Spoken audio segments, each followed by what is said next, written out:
On line پڑھائی کے بہانے آپ کی بیٹیاں موبائل استعمال کر کے واٹس ایپ اور فیس بک یوز کر رہی ہیں، اور آپ یہ امید رکھتے ہیں کہ ہماری بیٹیاں با پردہ اور با حیا ہو جائیں گی، نقاب لگائیں گی، خوشبو سے پاک صاف رہ کر بازار میں یا اپنے میکے یا کہیں اور جائیں گی۔ یہ آپ آج کے اس دور میں امید لگا رہے ہیں تو بیکار ہے۔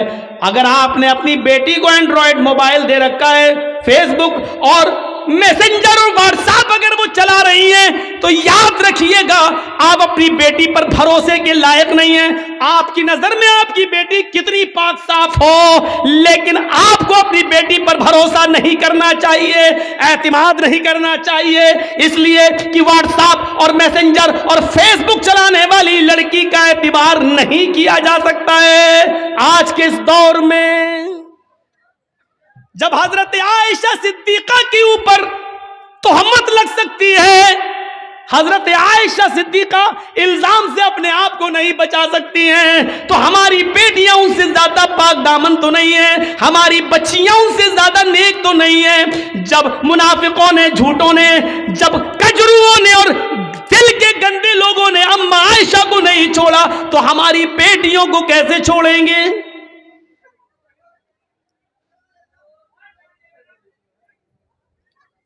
یہاں ہمیں غور کرنا چاہیے۔ حضرت زکریا علیہ السلام کو دیکھو، مریم علیہ السلام کو دیکھو، سورہ مریم پڑھیے۔ وہ محراب میں مسجد کے اندر ہے اور حضرت مریم کے پاس بے موسم پھل آ جاتا ہے۔ بے موسم پھل، آم کا موسم نہیں آم آیا، لیچی کا موسم نہیں لیچی آیا۔ زکریا جب مسجد میں داخل ہوتے ہیں، محراب کے اندر گھستے ہیں، دیکھتے ہیں کہ مریم جس کی میں کفالت کر رہا ہوں اس کے پاس یہ پھل موجود ہیں۔ ارے یہ آم کا تو موسم نہیں، یہ آم کہاں سے آیا؟ یہ لیچی کا موسم نہیں، یہ لیچی کہاں سے آئی؟ تو چیخ پڑے انا لک ھذا، اے مریم میں تیری کلاس لے رہا ہوں، اے مریم مجھے صاف صاف جواب دے، یہ بے موسم پھل تیرے پاس کہاں سے آئے ہیں؟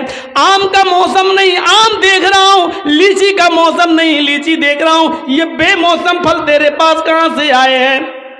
وہ مریم جس کی پاک دامنی کی گواہی اللہ تعالیٰ نے دی ہے کہ ہم نے مریم کو بغیر شوہر کے بیٹا دیا، عیسیٰ بغیر باپ کے ہم نے پیدا کیا، وہ مریم جن کے پاک و صاف ہونے کا اعلان اللہ تعالیٰ نے کیا ہے، قرآن میں جن کو پاک دامن بتایا ہے، اس مریم کی کلاس زکریا لے رہے ہیں کہ بتا میری بیٹی، او بتا میرے لخت جگر، یہ تیرے پاس کہاں سے آیا ہے؟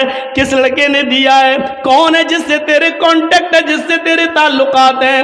اللہ والی تھی، نیکی فرما بردار تھی، اپنے سرپرست کو شرمندہ نہیں کر سکتی تھی، جس نے پال پوس کر مجھے اتنا بڑا کیا، اس کی عزت خاک میں نہیں ملا سکتی تھی۔ کہنے لگی آپ میرے اوپر شک نہ کریں، اے زکریا میرے اوپر ڈاؤٹ نہ کریں، قالت ہوا من عند اللہ، یہ کسی لڑکے کی طرف سے نہیں بلکہ اللہ کی طرف سے آیا ہے، یہ اللہ نے بھیجا ہے، یہ جنتی پھل ہے، کوئی فرشتہ دے کر گیا ہے، اس میں کسی لڑکے کا ہاتھ نہیں ہے۔ جب مریم سے پوچھا جا سکتا کہ یہ پھل کہاں سے آیا، تم اپنی بیٹیوں سے کیوں نہیں پوچھ سکتے یہ موبائل تیرے پاس کہاں سے آیا؟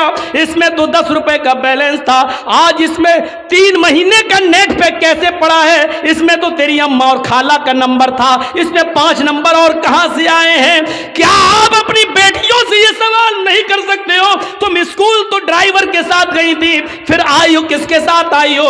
اکیلے کیسے آئی ہو؟ تمہارا بھائی تمہیں اسکول چھوڑنے گیا تھا، پھر تم نے بھائی کا آنے کا انتظار کیوں نہیں کیا؟ اکیلے کیسے چلی آئی ہو؟ یہ گھر سے کتاب 3 لے کے گئی تھی، یہ 5 کتابیں تمہارے پاس کہاں سے آئی ہیں؟ یہ سارے سوالات کی ذمہ داری ایک باپ کی بنتی ہے جو اپنی بیٹی سے پوچھے، اپنی اولاد سے پوچھے۔ اور اگر تم ایسا نہیں کر سکتے ہو تو تیار رہو، ہماری بیٹیاں کل RSS کے گنڈوں سے نکاح کرنے کے لیے تیار ہیں، اس لیے کہ یہ پلاننگ ہو چکی ہے کہ مسلم لڑکیوں کو اسکولوں میں جگہ دو اور ہندو لوگوں سے کہہ دیا گیا کھل کے پیار کرو، کورٹ میرج کرو، ان کو نکاح کے بندھن میں باندھو اور 2-4 بچے پیدا کر کے بچے اپنے پاس رکھ کے عورت کو در در کی ٹھوکر کھانے کے لیے مجبور کر دو۔ اس کو نکال دو. اگر آپ اپنی بیٹیوں کی نگرانی نہیں کر سکتے ہو تو تیار رہو, آپ کی بیٹیاں غیر مسلموں کے ساتھ نکاح کرنے کے لیے تیار ہیں. 10,000 سے زیادہ ایپلیکیشنیں کورٹ میں موجود ہیں مسلم لڑکیوں کی, جس میں یہ کہا گیا ہے ہمیں اپنی مرضی سے ہندو لڑکوں کے ساتھ نکاح کرنے کے لیے تیار ہیں. میرے ماں باپ روکیں گے, اس لیے مجھے پولیس پروڈکشن دیا جائے, سرکشا دی جائے. میرے ماں باپ کورٹ میرج کے موقع پر میرے لیے رکاوٹ بن سکتے ہیں. یہ لڑکیوں نے, مسلم لڑکیوں نے, کالج کی لڑکیوں نے یہ لکھ کر دیا ہے. تیار رہیے. اگر آپ اپنی بیٹیوں کے موبائل نہیں چھین سکتے ہو, ان سے سوال جواب نہیں کر سکتے ہو, تو پھر یہ دن دیکھنے کے لیے تیار رہو کہ آپ کی بیٹی مسز ادریس, مسز اسلم نہیں بنے گی, مسز کھنہ بنے گی, مسز رمیش بنے گی, مسز موہن بنے گی, مسز فلاں بنے گی, یہ بنے گی. اس کے لیے تیار رہو. جو کہنا تھا کہہ دیا. برا لگنا سوابھاوک ہے کیونکہ حق ہے, حق برا لگتا ہی ہے. کڑوی ہے, کڑوی چیز خراب ہوتی ہی ہے. اس لیے میں معافی کا چندہ نہیں مانگوں گا آپ سے. سوابھاوک چیز ہے, ہونا ہے. آپ نے پوچھا نماز پڑھی کہ نہیں پڑھی, بیٹے سے پوچھا. ہمارے نبی نے تو یہ کہا تھا نا جب بچہ 7 سال کا ہو جائے, بچے میں لڑکا لڑکی دونوں شامل ہے, جب بچہ 7 سال کا ہو جائے نماز پڑھنے کا حکم دو, لے کے جاؤ. نہیں پڑھے کوئی بات نہیں, کبھی پڑھے گا کبھی چھوڑے گا, لیکن جب 10 سال کا ہو جائے نماز نہ پڑھے تو اس کو مار مار کے لے جاؤ, مار مار کے نماز کی طرف لے جاؤ, پیٹو. 10 سال کے بعد لڑکے کو پیٹنا پڑے گا, نماز کے لیے مارنا پڑے گا, سزا دینا پڑے گی آپ کو اپنے بیٹے کو, کیونکہ وہ 10 سال کا ہو چکا ہے. 10 سال کے بعد باپ کی ذمہ داری بنتی ہے کہ وہ اپنے بیٹے کو نماز نہ پڑھنے پر مارے, پیٹے اور پھر مسجد میں لے جائے. آپ نے کیا ایسا؟ موبائل چلانے کی کھلی اجازت, چلاؤ اور بگڑو. قاضی شریح نے جو فیصلہ کیا اس فیصلے کو دیکھیے. حضرت عمر فاروق جب فجر کی نماز پڑھانے کے لیے کھڑے ہوئے تو ابو لولو نے, فیروز نامی آدمی نے, کسی بات پر وہ حضرت عمر سے ناراض تھا, اس نے خنجر میں زہر بجھا لیا تھا اور چھپ کر بیٹھا ہوا تھا منبر کے پاس. حضرت عمر نے جو ہی کہا اللہ اکبر, فوراً اس نے خنجر مار دیا. حضرت عمر فاروق کے پیٹ میں وہ خنجر لگتا ہے, اس نے نکالا تو پیٹ تھوڑا سا پھٹ جاتا ہے, ناف سے لے کر جہاں شرمگاہ ہوتی ہے یہاں تک. جب اس نے خنجر نکالا تو یہاں تک پیٹ پھٹ گیا, خون کا دھارا بہنے لگا. نمازیوں نے ابو لولو کو پکڑنا چاہا لیکن وہ بھاگنے لگا. ایک صحابی نے اپنی چادر اس کے اوپر پھینکی جس سے اس کا پیر الجھ گیا, وہ گر گیا. جب اس نے دیکھا کہ اب میں پکڑا جاؤں گا اور بچوں گا نہیں, تو اس نے وہی زہر آلود خنجر اپنے پیٹ میں مار کر خودکشی کر لی اور مر گیا. لیکن حضرت عمر فاروق کو جب ہوش آیا تو ان کو دودھ پلایا جا رہا تھا, دودھ وہ منہ سے پیتے تھے, پیٹ سے باہر نکل جاتا تھا. شہد پلایا گیا تو شہد پیٹ سے باہر نکل گیا. جو چیز کھلائی وہ پلائی جا رہی ہے, وہ منہ سے تو کھلاتے تھے لیکن پیٹ سے باہر نکل جاتی تھی. اس حال میں کسی نے کہہ دیا امیر المومنین اب آپ فجر کی نماز کیسے پڑھیں گے؟ آپ پہلی رکعت میں تھے اور آپ کو خنجر مار دیا گیا ہے, آپ بے ہوش ہو کر زمین پہ گرے ہیں اور حالت آپ کی ہے کہ کھانا پانی پیٹ میں رک نہیں رہا ہے, آپ فجر کی نماز کیسے پڑھیں گے؟ حضرت عمر نے کہا پڑھوں گا, میری فجر کی نماز کیا ادا نہیں ہوئی ہے؟ کہا نہیں. پانی لاؤ, وضو بنایا, کھڑے ہو گئے. لوگوں نے کہا بیٹھ کے پڑھ لو, کہنے لگے نہیں نہیں ابھی کھڑے ہونے کی طاقت ہے. کھڑے ہو کر 2 رکعت نماز پڑھی اور نماز پڑھنے کے بعد فرمایا لوگوں اگر یہ حالت کسی اور کی ہو جائے, کھانا پانی بھی پیٹ سے نکلنے لگے, اس حال میں بھی اگر نماز کا ٹائم ہو جائے, نماز کا وقت ہو جائے اور اس آدمی کو ہوش ہو تو نماز اس حال میں بھی پڑھنا پڑے گی. اگر اس حال میں ہوش ہے, پیٹ پھٹ جانے کے باوجود, کھانا پانی پیٹ سے نکلنے کے باوجود اگر ہوش ہے اور نماز نہیں پڑھتا ہے تو لا حظ فی الاسلام لمن ترک الصلاۃ, تو ایسے آدمی کا اسلام میں کوئی حصہ نہیں ہے. اس حال میں نماز نہ پڑھے تو اسلام میں حصہ نہیں ہے. جو تندرستی میں نماز نہ پڑھے وہ مسلمان بنا بیٹھا ہے. کتنے بڑے کبھی کسی کو کھڑا کر کے پوچھو کیا نام ہے, ضیاء الحق, حق کی روشنی. اچھا نماز پڑھی تھی عشاء کی؟ نہیں مولانا صاحب. ضیاء الحق نماز پڑھی؟ نہیں. اس حال میں نماز معاف نہیں ہے. نماز تو ہے ہی نہیں معاف. جرجی صاحب کو مودی کی, یوگی کے کچھ گنڈے پکڑ لیں, کرسی پہ لے کے ہاتھ پیر باندھ دیں, اسی بیچ اذان کی آواز آ رہی ہو, اللہ اکبر اللہ اکبر, جرجی صاحب ایک بار کہیں گے صاحب لنچنگ کرنے والوں مجھے مار رہے ہو مار دینا, لیکن مجھے 2 رکعت نماز پڑھ لینے دو. چھوڑتے ہیں تو ٹھیک, نہیں چھوڑتے ہیں تو کرسی پر بندے بندے ہمیں نماز پڑھنا پڑے گی. وضو کے لیے پانی دے دو, نہیں دیتے ہیں تو نیت سے وضو کرنا پڑے گا. اللہ وضو کے لیے پانی نہیں ہے, میں نے وضو کی نیت کر لی ہے, یہ وضو کی نیت ہی ہمارے لیے وضو ہوگی. ان سے کہا جائے گا کہ صاحب میرا چہرہ قبلے کی طرف کر دو, اگر وہ کرتے ہیں تو ٹھیک ہے, نہیں کرتے ہیں تو نیت کرنا پڑے گی.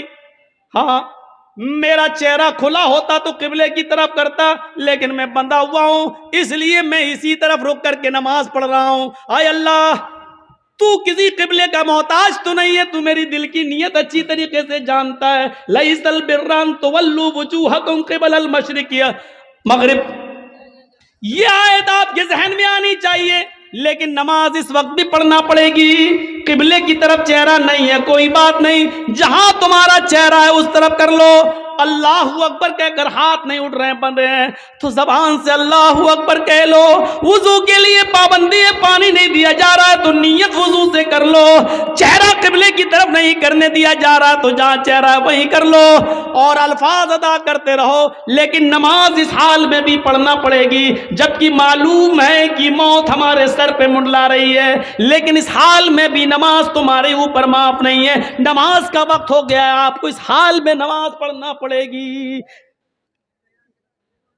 یہ سختی ہے اسلام میں, لیکن نرمی بھی تو ہے. وضو کے لیے پانی نہیں مل رہا تو یہ نہیں کہا گیا نہیں رسی توڑو کرسی توڑو لیکن لاؤ پانی, نہیں ہے, نیت کر لو. یہ آسانی بھی تو ہے, قبلے کی طرف چہرہ نہیں کرنے دیا جا رہا, کوئی بات نہیں, جہاں چہرہ اسی طرف رک کر کے نماز پڑھو. ہاتھ نہیں اٹھ رہے کوئی بات نہیں, ایسے ہی پڑھو, زبان سے جملے ادا کرو لیکن کرو. یہی تو اسلام ہے. اور کیا ہے اسلام؟ کچھ مسئلے ایسے ہیں. ایک شخص آیا ہمارے پاس, مولانا صاحب میں 25ویں روزے کو اسلام لایا ہوں, مسلمان ہوا ہوں, تو مجھے تو 5 ہی روزے ملے ہیں, میں نے رکھ لیے ہیں, تو کیا جو 25 روزے میرے چھوٹ گئے ہیں کیا وہ مجھے رکھنا پڑیں گے؟ میں نے کہا تمہارے کہاں چھوٹے ہیں؟ گیا پانی ہے, اڑتا ہوا آیا سیدھے چلا گیا. بہت اچھا ناشتہ کھلایا آپ لوگوں. چلیے اب سنیے مسئلہ. ایک شخص 25 تاریخ کو 25ویں روزے کو اسلام لاتا ہے. مان لیجیے کوئی غیر مسلم ہے, ہندو ہے, عیسائی ہے, کرسچن ہے, یہودی ہے, جینی ہے, 25 روزے کو اگر مسلمان ہوتا ہے تو کیا 25واں روزہ مسلمان ہوا, 25 چھوٹ گئے, 24 روزے چھوٹ گئے, تو اب اس کو کتنے مل رہے ہیں؟ 25, 26, 27, 28, 29 اور 30 کا چاند ہوا تو 30, 5-6 روزے مل رہے ہیں. تو شریعت یہ کہتی ہے کہ جتنے مل رہے ہیں اتنے ہی رکھے گا. وہ جو اس کے چھوٹ گئے ہیں وہ اس کے تھوڑی چھوٹے ہیں, کیونکہ وہ مسلمان تھا ہی نہیں، اس پر اس وقت اسلام کے قانون نافذ ہو ہی نہیں رہا تھا، اس نے کلمہ ہی نہیں پڑھا تھا، کلمہ تو اس نے 25ویں روزے کو پڑھا ہے، اس لیے جتنے روزے باقی ہیں وہ رکھے گا، اور جو چھوٹ گئے ہیں 24-25 وہ نہیں رکھے گا، کیونکہ اس وقت وہ مسلمان تھا ہی نہیں جب رمضان کا مہینہ آیا۔ پہلی چیز۔ دوسری چیز ایک اور سنیے، مان لیجئے 5:30 بجے آپ کے ہاں روزہ افطار ہوتا ہے، سورج 5:30 بجے ڈوبتا ہے، اور کوئی شخص 5 بجے اسلام لا رہا ہے، 25واں روزہ ہے، 5 بجے اسلام لایا، جرجستان میں اسلام، اشہد ان لا الہ الا اللہ واشہد ان محمدًا عبدہ ورسولہ، 25ویں روزے کو 5 بجے اسلام لایا ہے، اس کا روزہ یہیں سے شروع ہو گیا ہے۔ ابھی جو 5 بجے تک جو اس نے کھایا پیا وہ سب معاف، کیونکہ اس وقت تک اس کے اوپر اسلام نافذ تھا ہی نہیں، وہ مسلمان نہیں تھا، اس لیے وہ سب نہیں۔ 5 بجے اسلام لایا ہے تو 5 بجے سے ہی اس کا روزہ شروع ہو گیا، اسلام کے قانون اس کے اوپر نافذ ہو گئے، اور 5:30 بجے وہ روزہ کھول لے گا اور اس کا یہ روزہ پورا مانا جائے گا۔ 25واں روزہ آدھا گھنٹہ رکھا لیکن پورا 25واں روزہ مانا جائے گا۔ اب 25واں جوڑا جائے گا، 26واں رکھے گا، 27واں 28واں 29واں 30واں یہ رکھا جائے گا، اور اس سے پہلے جو چھوٹ گئے وہ ایک بھی اس کو نہیں رکھنا پڑیں گے، کیونکہ اس وقت تک وہ مسلمان نہیں تھا۔ ان مسئلوں کو ذہن میں رکھیے، یہ چھوٹے چھوٹے مسئلے ہیں، اپنے ذہن میں ان مسئلوں کو رکھیے اور یاد کریے۔ اسی لیے کہتے ہیں کہ کچھ دینی تعلیم بھی سیکھ لیجیے، انگلش میڈیم کے ساتھ ساتھ انگریزی تعلیم کے ساتھ ساتھ کچھ دین کے مسئلے بھی سیکھا کیجئے۔ تو 25ویں روزے کو اسلام لایا، 25 ختم، وہ نہیں رکھے جائیں گے۔ جتنے بجے سے لایا اتنے بجے سے اس کا روزہ شروع ہو گیا ہے، اتنے بجے سے، اور جب افطار ہوگا تو افطار کرے گا اور وہ روزہ اس کا پورا مانا جائے گا۔ تو وَلَا تَتْرُكَنَّ صَلَاةً مَكْتُوبَةً متعمداً، فرض نماز قصداً جان بوجھ کر نہیں چھوڑنا ہے، اس لیے کہ جس قوم کے اندر فرض نماز جان بوجھ کر چھوڑ دی جاتی ہے فقط بریت ذمت اللہ کے نبی کہتے ہیں کہ اللہ کی ذمہ داری اس کے اوپر سے اٹھ جاتی ہے، پھر وہ مرے کٹے کہیں بھی جائے پھر اللہ رب العالمین کی کوئی ذمہ داری نہیں رہتی ہے، فقط بریت منہ ذمت اللہ کے ذمے سے یہ آدمی نکل جاتا ہے۔ 3 چیزیں ہو گئیں، 3 چیزیں یاد ہے نا؟